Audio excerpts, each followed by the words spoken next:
New York City congestion pricing is generally considered a good thing as it aims to reduce traffic congestion in Manhattan, improve air quality and generate revenue to fund improvements to the public transportation system. However, many argue it may disproportionately impact those who have limited alternatives to driving into Manhattan. NYC Congestion Pricing, aka the commuter tax, aka the middle class tax, aka the train is about to get a hell of a lot busier. Now drivers entering the city through any of these tunnels or bridges face a minimum $9 fee just to drive into the city, and as you can see, it gets a lot more expensive than that. The goal? To reduce traffic, improve air quality, blah, blah, blah, blah. In reality, it's a way to milk commuters who aren't paying for public transport. Even taxi and Uber drivers now carry an extra fee. But do you know who this really affects? It's going to kill the blue-collar construction workers, electricians, plumbers, and more who need to drive their trucks through the city to keep the place up and running. Those guys who commute in from Long Island, Brooklyn, New Jersey, Connecticut are all going to be slapped in the face with fines for no good reason at all. Believe it or not, there were people celebrating this new tax. Excited for less traffic, I guess, and busier trains. Now, of course, I doubt these are the same people who are going to be getting on the train with the people who can't afford the $9 tax. I live in New York. I know plenty of people who commute in and out of the city by car that have to for work. Now they have to pay an extra $200 a month just to get in and out of work. Who is covering that? 2 days ago, a group of New Yorkers met to celebrate the congestion tax that just started in New York. Yet in all the celebrations, they failed to mention how Uber and Lyft are huge fans of this because guess what? It adds an extra like $2 when you're entering Lower Manhattan. So if you didn't already notice with your Uber Eats hidden fees, these corporations are so often scamming us. That's why for Uber Eats, I made the intention to never do takeout unless it's a super duper special occasion. I use Sizzle. This is their Discover page. They also have a For You page for recipes. I meal prep from my couch now, so it's the same type of feeling of accessibility as Uber Eats gave me, but I'm not being scammed. I wish TikTok existed when they first banned cars from Times Square, when they shut down those sections of Broadway, because I wonder if it would have had the same reaction that the congestion pricing reactionaries are having right now. Because while every real New Yorker knows that Times Square is hell on earth, that was actually quite a successful implementation, and in the other parts of the city where they banned cars and created pedestrian spaces, those have been very successful endeavors. Also, it's very clear that the majority of the people that are angry about congestion pricing have not read past the headlines about congestion pricing. You only get charged one time, and if you're not actually driving into the congestion zone underneath 60th Street, if you're just riding on the Feder or the Hudson Expressway on 9A or on the West Side Highway, you're not getting charged for being on those portions of roads. Reading comprehension, people. Why are the peak hours so long? Like, peak hours are from 5 a.m. to 9 p.m. Bro, who's really, majority of the people are not working at like 8, 9 p.m. Let's keep it a buck. And what is crazy is that the peak hours carry on to Saturday and Sunday. Like, bro, it's giving money grab. What's crazy is, have you been under 60th Street on a Sunday? It's super chill. And I still gotta pay peak pricing. The congestion toll should be higher, even though I hate it, because if you're traveling with more than just yourself, so more than one person, it is literally cheaper to pay the toll one time as opposed to take the train in and out of the congestion area or the zone. If I'm uptown and I want to take the train downtown, each fare is $2.90. So with two people, that's $5.80. You take the train back home, $11.60. What is less than $11.60? $9. That $9 fare, if you've already got a car, it is still cheaper to drive yourself into the city if you are more than one person. Why are we not doing it like London? Why are we not making it higher? If you're gonna do it, at least do it well. Feels like the city is doing a lot of things like robots in the subway, but we aren't doing anything very well, are we? One thing that congestion pricing shows us is that government is always here for big business. Congestion pricing is something Uber and Lyft wanted because it drives business to them. Is it something the people of New York wanted? But there's a very strong correlation between what business wants and what government does, and almost no correlation between what the people want and what government does. Princeton study. Public opinion has near zero impact on U.S. law. The number of Americans for or against a certain idea has virtually no impact on whether or not it gets passed, but when business really wants something, it's more likely to get passed. This graph shows you look at the percentages along the bottom. This is the percentage of people who want something to happen. From 0 to 100%, the likelihood of it happening stays exactly flat. But if economic elites want something, the more of them who want it, the more likely it's going to happen. You already know what it is. Elections are expensive and politicians are going to pay attention to the people who are paying their bills. Less than half of 1% of all Americans donate more than $10,000 to a specific political campaign. So politicians are definitely going to be listening to the people who are putting up bigger money. It's another example of how our system is broken. Uber gets something it wants that is better for its business. The people aren't even considered in the equation. Is this better for the people? The city wants us to think it's better because we're going to get more money for the subways, but I don't think the people want this. It's supposed to be annoying. That's why they're doing it. It's supposed to be. That's why it exists. It's supposed to be annoying so that you change your behavior. It is a behavior modification strategy. That's what they're doing. And if you don't do it, then they make revenue off of you. That's why it exists. Your complaints are goofy. Also, this has been in the works for a long time. If you're only complaining now, shut up. You had your chance. Shut up. It's a good thing. It's a large city. It is one of the most dense cities on the planet. And the only reason that it works is because of the mass transportation system, which needs repair, and they need money to do that. Okay? That's why they're doing this. It's going to make New York City better. Yes, it's going to be inconvenient, but you'll adapt. 2 planes flew into the 2 largest buildings in the city, and New Yorkers figured it out. Most of them. You'll live. You'll live. It'll be fine. Okay, here's the thing I don't get about people who are complaining about congestion pricing who have a public transit option. Why do you want to drive? Like, why is that fun for you? Like, I used to have to drive into work. It would take me like 40 minutes. It was absolutely miserable. I would have to find parking. I'd have to pay for gas. I'd have to do the tolls. I would have to like think about things first thing in the morning. And it was miserable and I hated it. And now I take the subway. It's $2.90. It's so much easier. It takes me an hour, but it's like such a better experience overall. And I don't understand why you would prefer to drive when you have a public transit option. And like, I'm not going to minimize crime on the subway, but you're not taking like outer borough routes at 2 in the morning. Like most of the people who are complaining about this work office 9 to 5 jobs in 9 to 5 areas. Like you're taking the path to Christopher Street or like the 456 to like Brooklyn Bridge City Hall. You know who else is taking that at that time? Other commuters. Suck it up, you're fine. People might not have been bothered by the congestion pricing if only public transportation was safe, fast, and reliable. But it is not. Therefore, many people feel they are out of options that they can afford which won't put them in danger.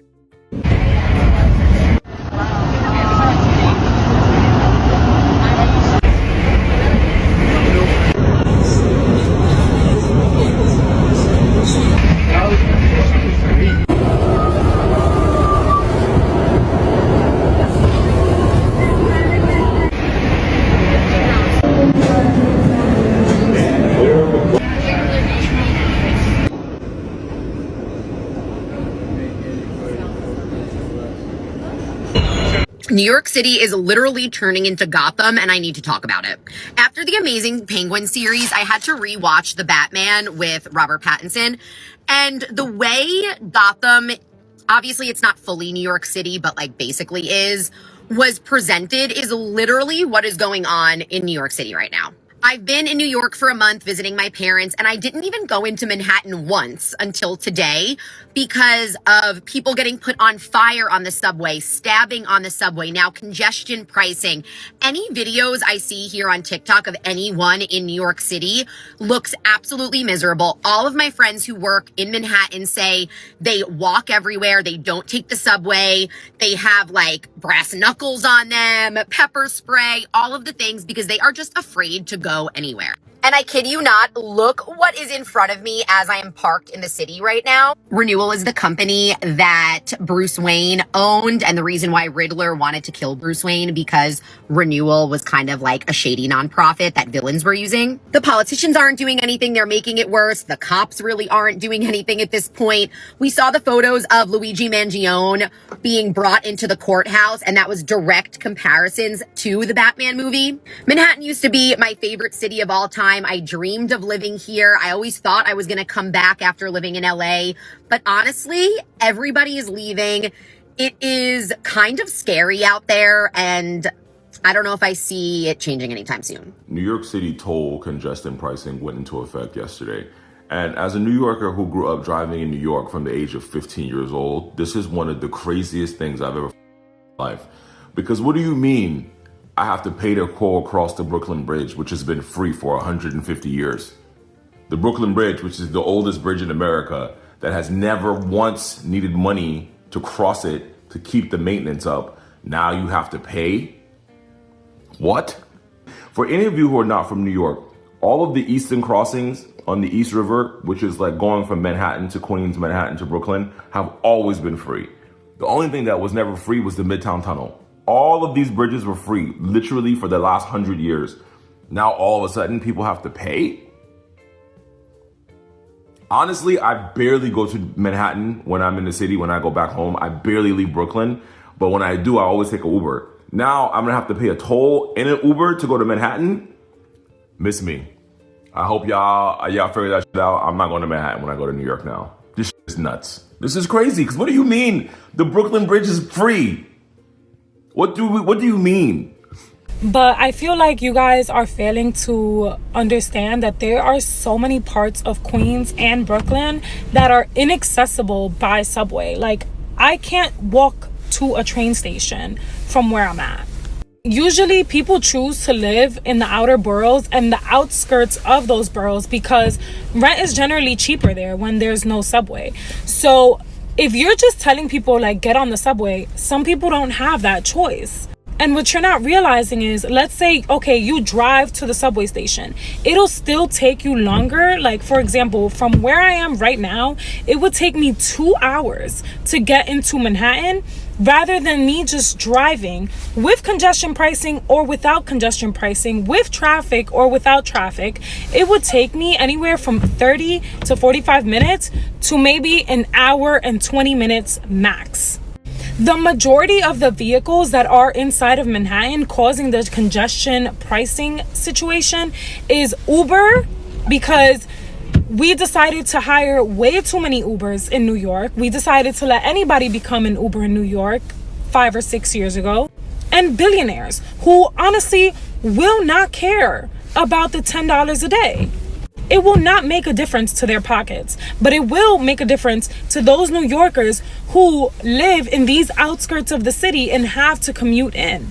And to not care about them, I think, is honestly like elitist, it's classist, and you just really don't care. I understand the environmental concerns and the environmental aspects of it, but you're pushing literally pollution and asthma and all of these health risks into other parts of the city who are already marginalized. And I'm not saying that I have the solution or I think there's a better solution, but why are we not taxing those TLC workers? Why are we not taxing those who live in that quadrant, who make over a certain amount of money? Like, why are we not just taxing them? Why are we putting that on the average New Yorkers? Why are we now taxing truck drivers who are coming into the city with goods, with food? Why are we putting that on them when all that is going to do is make the prices of our food even more expensive? It's going to honestly impact those mom and pop shops who have been able to keep their doors open in New York after the pandemic. Nobody's going to want to drive over there to go to a restaurant. People are going to go to Brooklyn because nobody's going to want to pay an extra $9 for a toll. So yeah, I think that's all I have to say. I don't think I have to say anything else. Those that get it, and those that don't. And it's okay.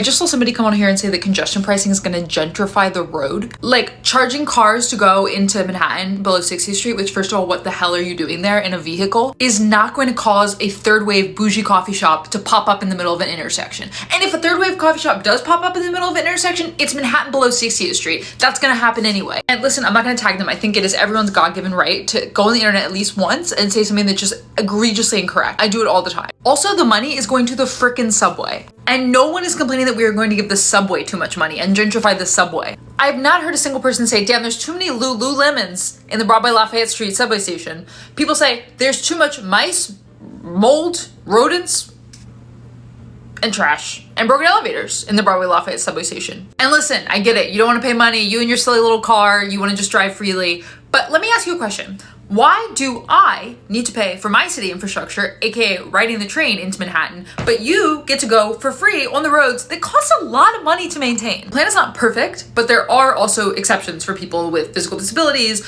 with low incomes, and people who actually live within the zone. Hey, can you guys make the subway safer, please? All right, we hear you. Here's what we can do. We can increase the fare. What? No, that's not at all what I asked. We just want it to be safe down there. No, like we get it. You want to pay more money. No. I mean, we will pay more money if it means that you'll use our money to make it safer. Okay. I see what you guys want. So here's our counteroffer, okay? So we can't make it safer, but what we can do is make it more expensive. How is that a counteroffer? That's not... I feel like maybe you're not like hearing me properly. So like maybe if you just say it with me, like, so we want it to be expensive. No, what? How? Why do you keep doing that? Okay, let's give up on the subway for a second. Maybe can you make it more cheaper for people to drive into the city so that not everybody needs to take the subway? Hear you on that. All right, I hear you on that. Here's what we can do about that. We can increase congestion pricing. Oh my... All right, can we talk to the mayor about this? No, sorry, he's unavailable. He's in a very important meeting with the Turkish government. I mean, P. Diddy. I mean, the president.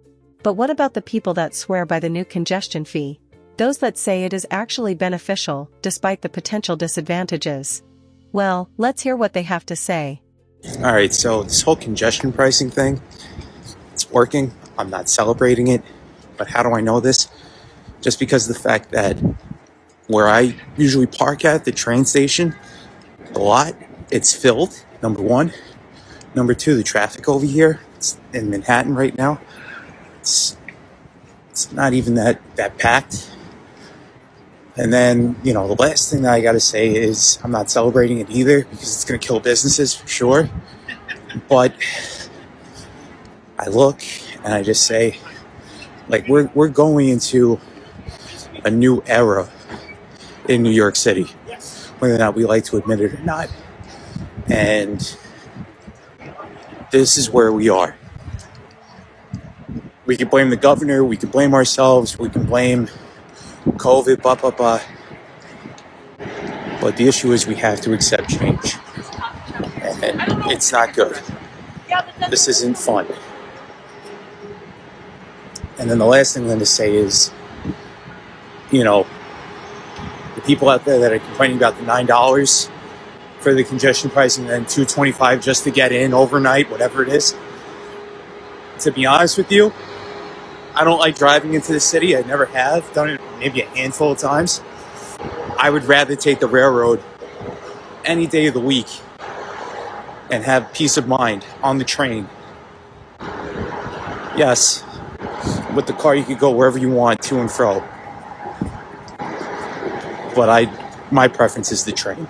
One day into congestion pricing, and I already have an example of it working. I had dinner tonight with my aunt who lives in New Jersey, and she said that she's going to start taking public transit into the city because of congestion pricing. She previously used to drive, park at her office, but now what she's going to do is park and ride. She's going to drive to the parking lot of the Lincoln Tunnel, then she's going to hop on a bus, and then quick subway transfer, and then take the subway up to her office. She's a doctor. As soon as I heard this, I was very excited because I was like, oh my god, it's actually working. But I was trying to be empathetic, so I was like, oh my god, I'm sorry.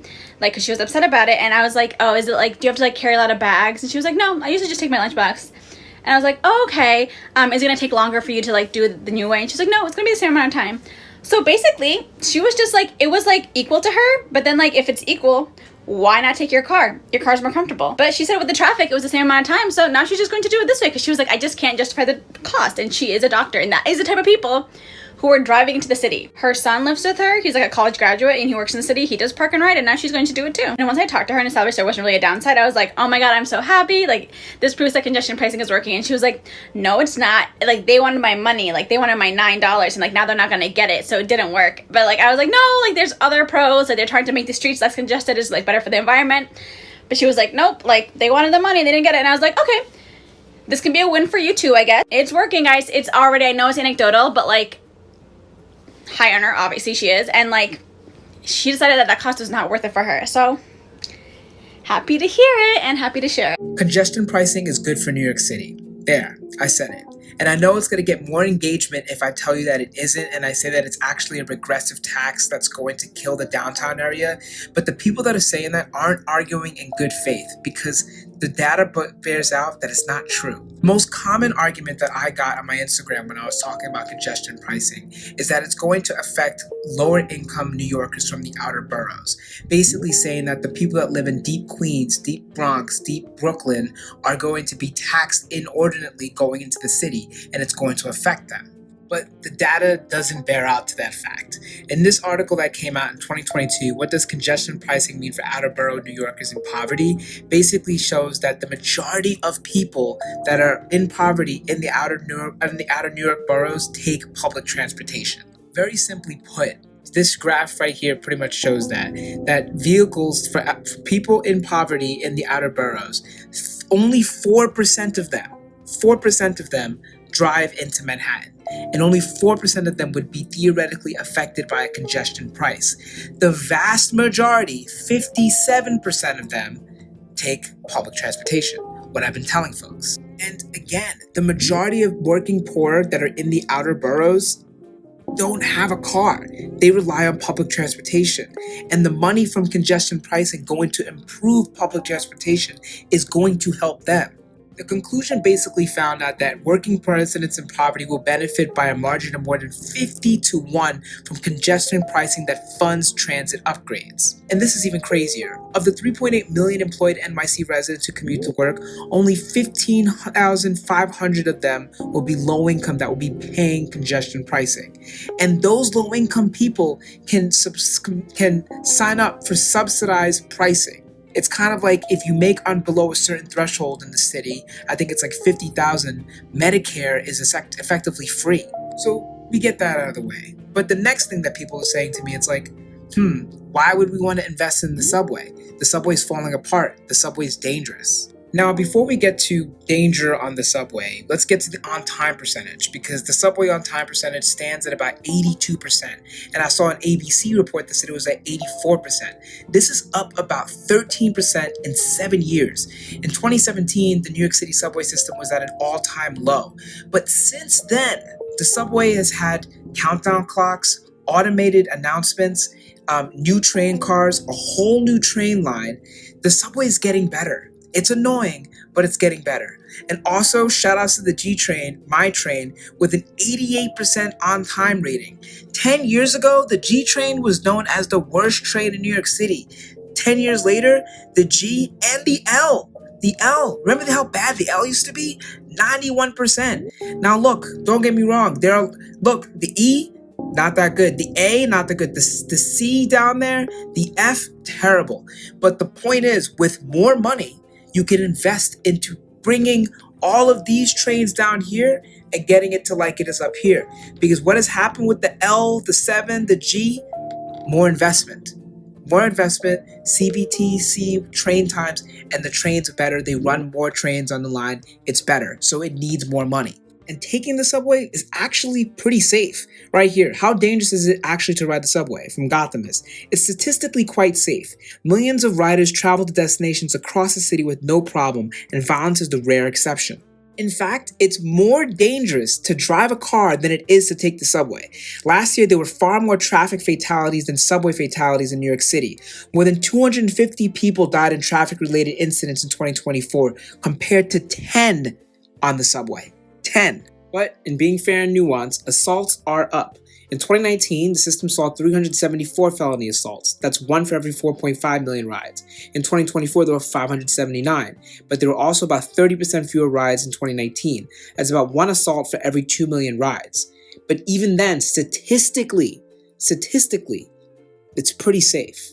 But like they say, perception matters more than reality. If you feel unsafe, it doesn't matter how many stats I'm going to put in your face saying that it's nice. You're not going to believe me. And to that I say, congestion pricing promises to put more money in the hands of the MTA, we'll get to that in a second, but more money in the hands of the MTA to have more people in the subway systems, more outreach professionals, more unarmed security guards, more conductors, more cameras, more ways to make you feel safe, and more instruction to help you feel safe on the subway. Basically, you should not be standing next to the edge. You should always be standing next to the back wall. Try to stand where the conductor is. Try to go on in the beginning of the car, in the back of the car. Basically, more money is going to have more awareness of how to ride the subway safely. But again, like I said before, riding the subway is safer than driving a car. And to the whole MTA is corrupt and they have misappropriated funds, yeah, that is a fact. That is 100% a fact.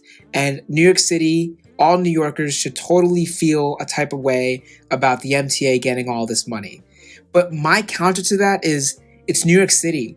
Everybody's skimming off the top, no matter what. And even if they took the majority of the money, it would still go into a better place that's fixing something that the majority of people use.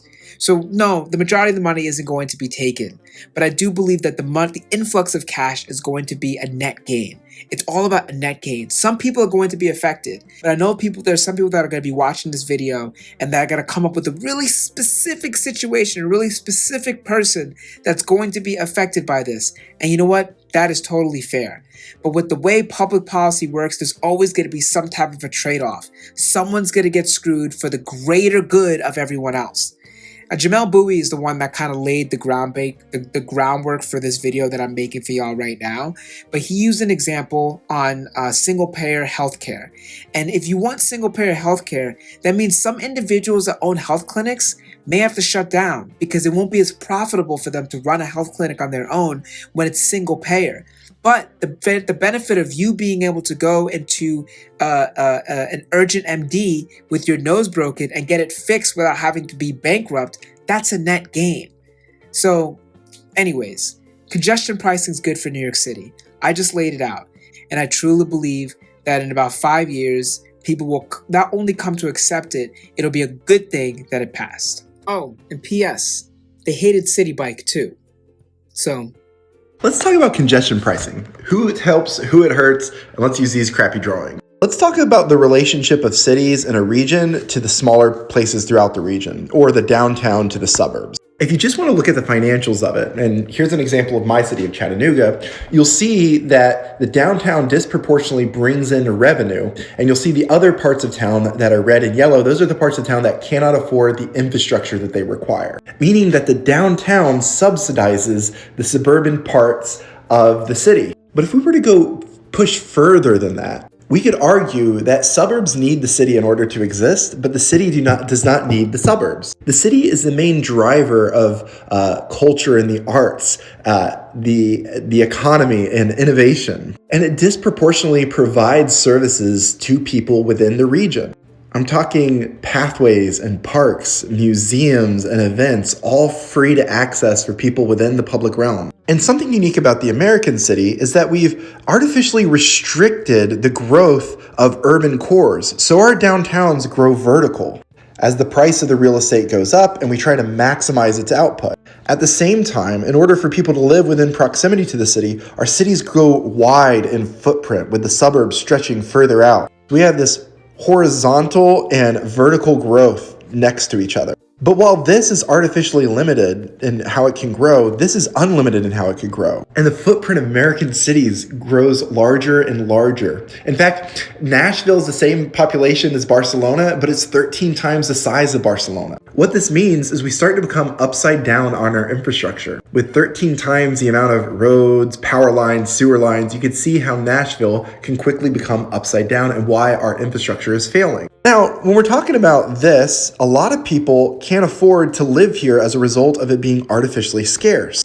but they still want the opportunities from here. It's important to note that this is New York City, and this is the area that's facing congestion pricing. Let's talk about who will and won't be affected. If you're someone who lives in that part of Manhattan, you're not really going to be affected. You're already there. If you're someone who commutes in by transit or rides a bike, you're not going to be affected. If you're someone who lives upstate and doesn't come to New York City for business, you're not going to be affected. The people it's going to affect are the people who are take advantage of the lower prices of the suburbs and outer boroughs of the city, but want to extract the resources of one of the most wealthy parts of America.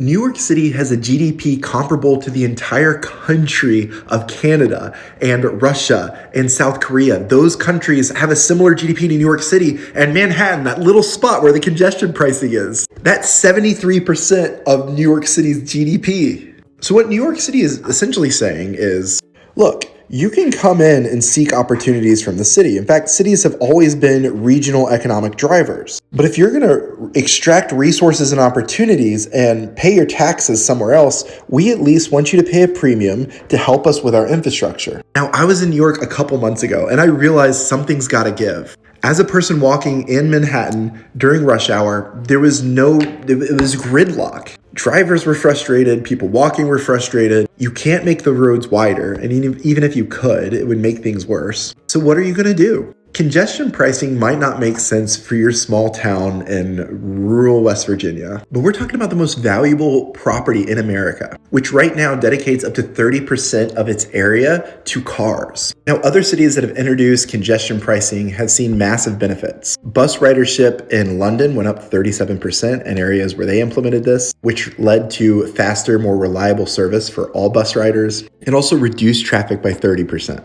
If you did business in this area and paid $9 for the day and spent an hour less in traffic, you could spread that $9 fee over all the extra customers you get to see that day, and you'll probably see that it's worth it, which anecdotally is what people in Stockholm said, that they got home earlier to their family and they met with more clients as a result of facing less traffic. In Singapore, they saw a significant drop in pedestrian and cyclist deaths and crashes in general, so it made the streets safer.